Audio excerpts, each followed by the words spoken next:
folks. Today I'd like to share with you one of the tools I used in relation to recovery. After all, that's what this channel's about. Self-hypnosis is a powerful tool. I mean, it really helped me on many levels in many different ways, and I used it a lot. For example, interacting with people for me was freaking hard. You know, I would give myself suggestions using self-hypnosis and things like I enjoy talking with people. People like hearing what I have to say. People respect me. I don't remember exactly the things I was saying, but it's things like this to help me get past where I was at, which was really in a great amount of fear. You know, I was a mess. And so by using self-hypnosis to give myself these suggestions, I was able to strengthen myself and that much more quickly and that much more easily move myself into a place of healthier interactions with others. Now, one thing I learned along the way, because the RTF that I had mentioned previously, Residential Treatment Facility in Limestone, Maine, perhaps some of you have actually been there. I don't know what it's like these days. I'm talking back in '94. You know, but back in '94, it was a really good, solid place. But they threw a ton of books at me that I had to read and then talk about and do book reports on and all that. And one of the things I learned along the way was that to know myself better, I actually needed people. I needed to be able to interact with people to know myself better, interestingly enough. And so that became really important to me, to be able to do that. And as I mentioned a moment ago, self-hypnosis was an important tool. Now, you can read books on self-hypnosis. Some books are going to be better than others. I don't have anything to share with you book-wise, like go get that book, go get this book, because I started experimenting with self-hypnosis years ago. You know, I mean, I write my own stuff now when it comes to that. But just to quickly help you, if you don't feel like you have time for a book, okay, just remember, oh, and you can get yourself into a heavier state of self-hypnosis by using an audio tape. You can make it yourself, and you know, okay, I guess we're not talking tapes these days, you know, like an audio digital or whatever, you know. Just yeah, I don't want to make this a video on how to create self-hypnosis audio, so I'll just say you can easily do it. Probably look that up. Okay, I guess to keep it simple and easy for you, I should give a little instruction on that. There's many ways to do it. There's a lot of ways to do it. Here's one. Make an audio tape where you're, and close your eyes, get yourself comfortable. I would say sit yourself in a chair and close your eyes and just tell yourself that you're going into a hypnotic state. You know, just say, I'm sitting in this chair now to put myself into a state of self-hypnosis to benefit my life. You can just say that. Like, I'm sitting in this chair now because I'm about to go into a state of self-hypnosis to benefit my life. Then close your eyes and imagine yourself on a staircase. Okay, now reach out and feel the railing or the banister, whatever you want to call it. Feel it. Give yourself a moment. You know what it feels like. You've felt things like that before. You know, if you're having difficulty with that, then next time you're out and about, find something like that. You know, because you want to have that aspect. I'm telling you, you want to. You want to get this as solid and real as you can. So feel that banister or railing.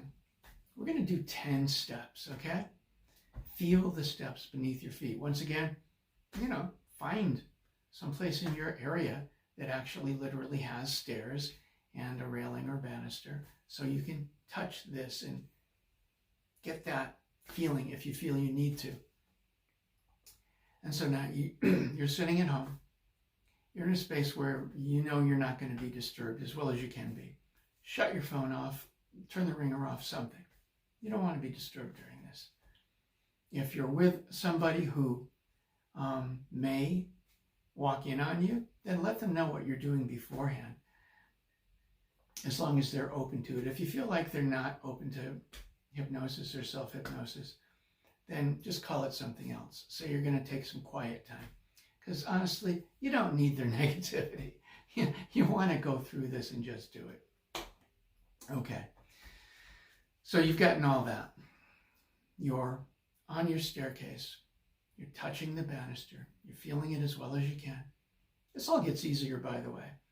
If it seems kind of challenging, then just know that it'll get easier every time. Don't stress over it. You know, just imagine as well as you can. Even to the point of, I am telling myself I am touching a banister. You know, just say, okay, good enough. I'm imagining it. And now take a step down. You're starting out on the 10th step. Take a step down. 9. Plant both feet right there for, you know, your initial beginning time. Once you get really good at this, just go, you know, down the steps as you want to, that kind of thing. But, you know, if you're feeling even slightly challenged with this, then just, you know, step, stand there, step, stand there, you know. And so, 8, you know, 9, okay, starting at 10, 9, 8, 7, all the way down to 1. And then you can have the landing, if you will, or the bottom floor, however you want to think of it, as you can call that 0 if you want to. I mean, do this how it feels and makes sense to you, you know? Okay. And then from there, once again, keep your eyes closed, you know? At some future point, when you get really good at this, you can keep your eyes open if you want to. But we don't need to talk about that now. Why complicate it? So now just imagine a few feet over, a few feet away, a door. Walk yourself over to that door, okay? And imagine yourself reaching out and grabbing that doorknob. Imagine what it's made of. And as you're taking that walk down the stairs, imagine what the material of the stairs is like. Is it hardwood? Is it marble? Is it carpeted? As much detail as you can get in this, the better.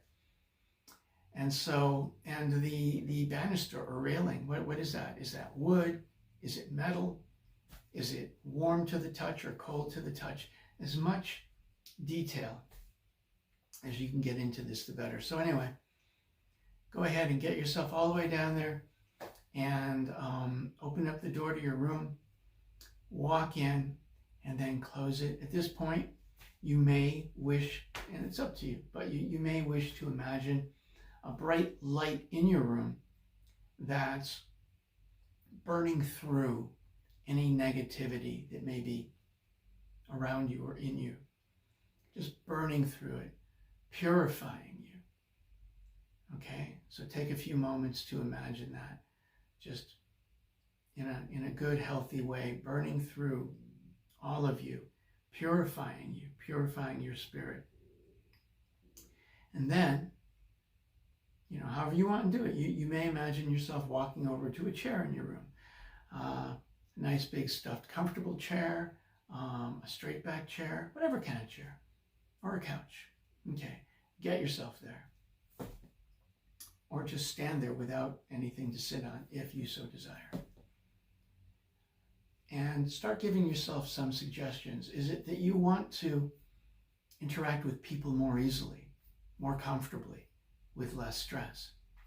Okay, so as I did, you may want to just tell yourself, I love interacting with people. It's fun. It's enjoyable. I really love it.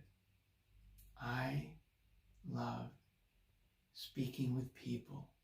Speaking with people is fun and enjoyable. I really love to do it. Things like that. Now remember, keep it in the positive. Don't say things like, people don't scare me. Don't say things like, I'm not afraid to interact with people. I'm not afraid to talk with people. Don't say things like that. You want to keep it all positive. If, for example, you are afraid when it comes to speaking with people, term it in the positive. I enjoy speaking with people, right? I love speaking with people. People enjoy when I share with them, sharing in the sense of speaking and things like that. So that's it. That's really important. You want to keep it in the positive and there's all kinds of reasons for that. One of the big ones is they say that the subconscious doesn't process very well, or at all, depending who you talk to, words like not, for example, okay? So potentially, and why do something that could potentially mess up what you're trying to do? So what some folks say is, if you're saying, I'm not afraid of people, that could translate on a subconscious level to, I am afraid of people. So why even go there? Why even mess with it? And I could tell you more about that, but at this point it's pointless. Just don't do it. Okay? Keep it all positive. I enjoy speaking with people. I enjoy being around people. Just things like that. If you have any questions and you want to ask me more about how you may want to apply, because I don't know I'm not consciously aware of what your specific challenges may be. And so I could give you my own ideas on that. I just know that this all worked for me because recovery was freaking hard. And I had a lot of fears, especially around interacting with people. At the RTF, at one point, one of the exercises we did was the counselor was like over in the next room. Now, the exercise was she would start walking towards us one at a time, John, George, whatever, Mary, individually. And they would stand in a place and she would be against the wall in the next room way over there and start walking towards them. And their job was to say when they felt like she was bumping up against their boundary and they were starting to feel uncomfortable, that kind of thing. And, to varying degrees, one person may stop the counselor, because you're supposed to say stop, at, 8 feet away, or 5 feet away, or 10 feet away, or whatever, right? Me, as soon as that counselor left the wall, all the way in the other room, I'm like, stop, because my my boundary, or whatever you want to call it, or I became uncomfortable with the approach, was immediate, you know. So for me, it was a big deal to as quickly and as efficiently as I could get past it. I mean, you know, it didn't happen overnight. You know, I did some self-hypnosis on Monday evening, and then Tuesday, you know, it was like, we're there, you know. But it was part of a process for me, and I know it was an important tool. I hope this video has been of some assistance to you. If you have any questions, because I know I'm going through this kind of quickly, just attempting to establish with those who are interested that self-hypnosis could be a powerful tool in your recovery toolkit. And so once again, if you have any questions, feel free to ask. I'll do my best to answer them to the best of my ability.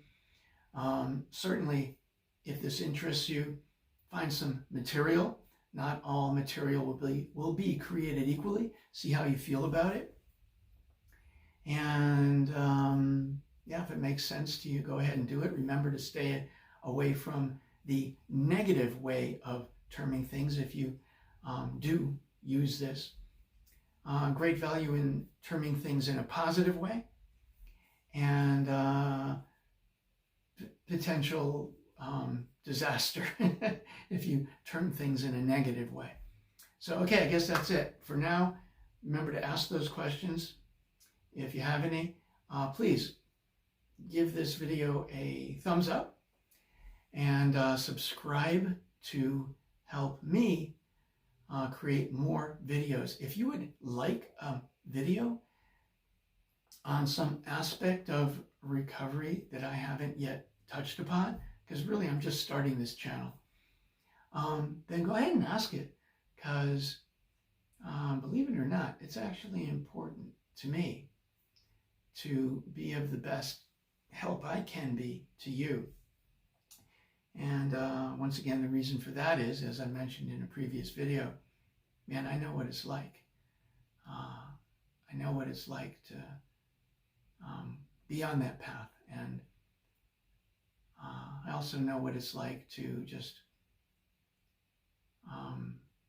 be okay with, if I didn't wake up in the morning, it would be okay, because this was freaking hard. Yeah, I would think that sometimes when I was going to bed at night, when I was like at the halfway house or even the residential treatment facility. It was hard, man. It was hard, and I was a mess. So sometimes I would actually say something like, you know what, if I don't wake up in the morning, I mean, I'm talking to my higher power, right? You know, I'm not sharing this with those around me. I might have, though. I mean, you know, we had a lot of therapy sessions, but I would definitely think sometimes, you know, if the good Lord wants to take me now and I don't wake up in the morning, it's okay. You know, however I put it, I might have said it like that. But yeah, so I know what it's like. And I did make it out the other side. I got clean in '94. And this is 2021 right now. And I failed a lot of times before I got clean and stayed clean back in '94. So yeah, it was a long road, and it wasn't easy, but it became easy. So that's important to know. Okay. So yeah. What do they say? Hit me up if you'd like me to maybe make some comments on something you're curious about or you're wanting to know about. Feel free, if you will, to share where you're at. You know, just you know, keep your anonymity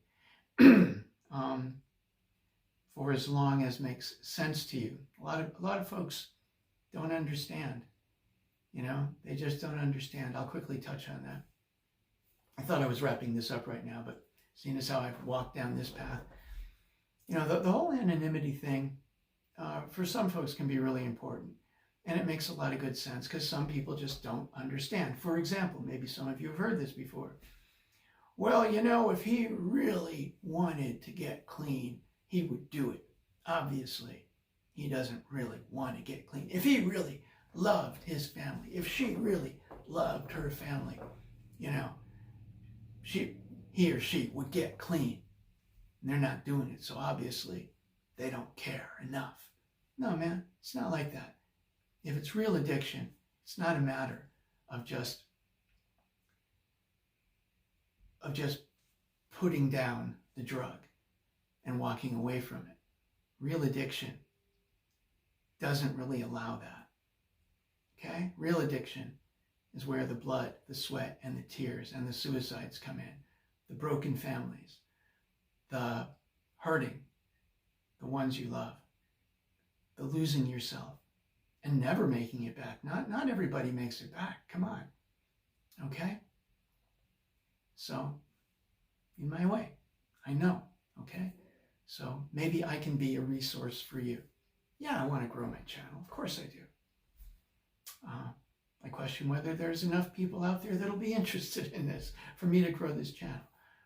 But beyond that, you know, seriously, if I can be of some assistance and somehow help you find yourself on the other side of things where you can someday actually look back and say, oh my God, I made it. I made it. Okay? Now, if I did it, you can do it. You can check out some of my other videos to find out why I can say that with confidence. If I can do it, you can do it. Don't give up. If you give up, then, you know, you can't get there. Don't give up. No matter how many times you feel like you've failed, each time is another rock, another brick, whatever, in that foundation where you will succeed. The day will come. If you don't give up, don't give up. Okay? I love you. Take care of yourself. You're worth the effort it takes to get where you want to be. I love you. Bye for now.